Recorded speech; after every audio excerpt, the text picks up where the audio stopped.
ఇప్పటి నుంచి చేయకపోతే అది పూర్తయినా సరే రైతులకి అందుబాటులో నీరు ఇచ్చేటువంటి అవకాశం ఉండదు. కాబట్టి దయచేసి ఆ విషయంలో కూడా ఇప్పటి నుంచి ఆ పనులు కూడా మొదలు పెట్టాలని కోరుతున్నాను అధ్యక్ష. క్వశ్చన్ అవర్ ఇన్ టైంలో పూర్తి చేయాలండి, అంచేది కొంచెం సహకరించాలి సార్ ప్లీజ్. క్వశ్చన్ నెంబర్ 23 అండి, కార్మిక శాఖ మంత్రి గారు. సార్ మీరు మాట్లాడే ముందు ఒక విషయం, క్వశ్చన్ అవర్ని కొంచెం సీరియస్ తీసుకోవాలి మంత్రులు కూడా. మంత్రులు లేట్గా వస్తే ఎట్లా? ప్లీజ్ మీరు ఏమనుకోవచ్చు, క్వశ్చన్ అవర్ ఇంపార్టెంట్ పబ్లిక్కి అండ్ మా మెంబర్స్కి.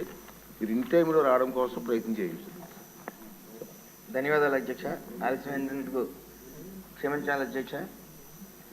ఒక ఎమ్మెల్యేగా మంత్రిగా అవకాశం కల్పించి అసెంబ్లీలో నిలబెట్టిన రామచంద్రపురం ప్రజానికానికి, అలాగే స్వర్ణాంధ్ర సృష్టికర్త గౌరవనీయులు ముఖ్యమంత్రి నారా చంద్రబాబు నాయుడు గారికి, డిప్యూటీ సీఎం పవన్ కళ్యాణ్ గారికి, మరియు యువనేత లోకేష్ గారికి, మరియు నా తోటి మంత్రులు శాసనసభ్యులందరికీ కూడా నా ధన్యవాదాలు, నమస్కారాలు.